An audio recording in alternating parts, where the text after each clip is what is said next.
Hey, what's up everybody? It's George here and we're back with another video. Now today's video is video number 2 in the DJI Phantom 3 Professional Series. Now originally this was going to be a setup video and I was going to go through whatever it took to get this thing set up and ready to fly, but I gotta be honest with you, there's absolutely nothing to it and it really doesn't warrant a video. The only reason I'm shooting this video is because I did run into problems and I wanted to share them with you. The very first problem, I already mentioned it, was the iOS Update 9 breaking the DJI app. I went and I'm staying with iOS 8.4 and I'm not having any problems, but that's definitely something to consider. The problems that I ran into is bringing it up online the very first time. The instructions are simple.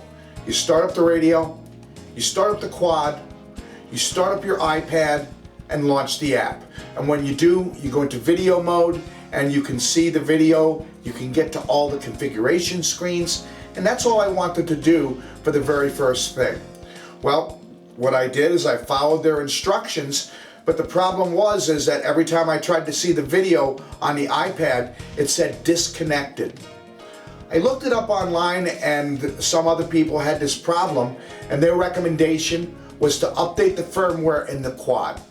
Now that's very easy to do. You just go to DJI's website, download the firmware, copy it to the memory stick, put it in the quad, and start the quad up without the radio. The quad automatically starts updating the BIOS and it takes about 25 minutes.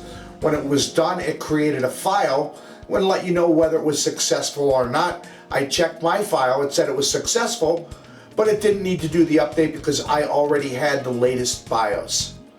So then I went back online and I found that someone else said, well, you got to update the BIOS in the radio. I didn't realize that there was 2 separate BIOSes, but I went to DJI's website, I downloaded it, put it into a little USB card reader, stuck it into the controller, started the controller up, and the same thing. I already had the latest BIOS. Well, after messing around with it on my own, just trying different things, here's what I found out. My iPad wasn't actually turned off. I just pushed the button once, but I didn't shut it down.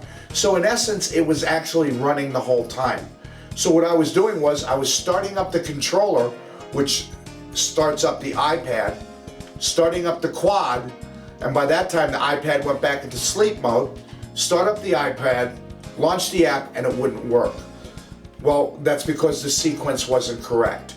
Once I unplugged the iPad from the controller and repeated the sequence, starting up the controller, starting up the quad, plugging the iPad in, which turned it on, launching the app, and then everything worked exactly as it should. But it did take me a while to figure that problem out, and I really wasn't thinking that the iPad wasn't shut off. It was just in its sleep mode. And I really didn't realize that the startup sequence was that critical, but evidently it is. In any case, I got to learn how to update the BIOS in the quad, update the BIOS in the radio, and I really learned a lot about the craft even before I get to put it in the sky.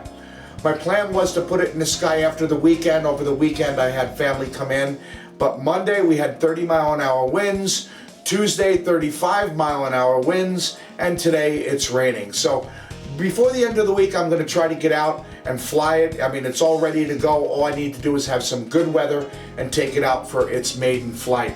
I probably won't even do anything wild. I'll just fly it and not try any of the crazy modes, and then just let you know how it feels to fly it and things that I feel, anything worth telling you about with the DJI Phantom compared to the Blade. So look for that video coming soon. As always, thanks for watching and happy flying, friends.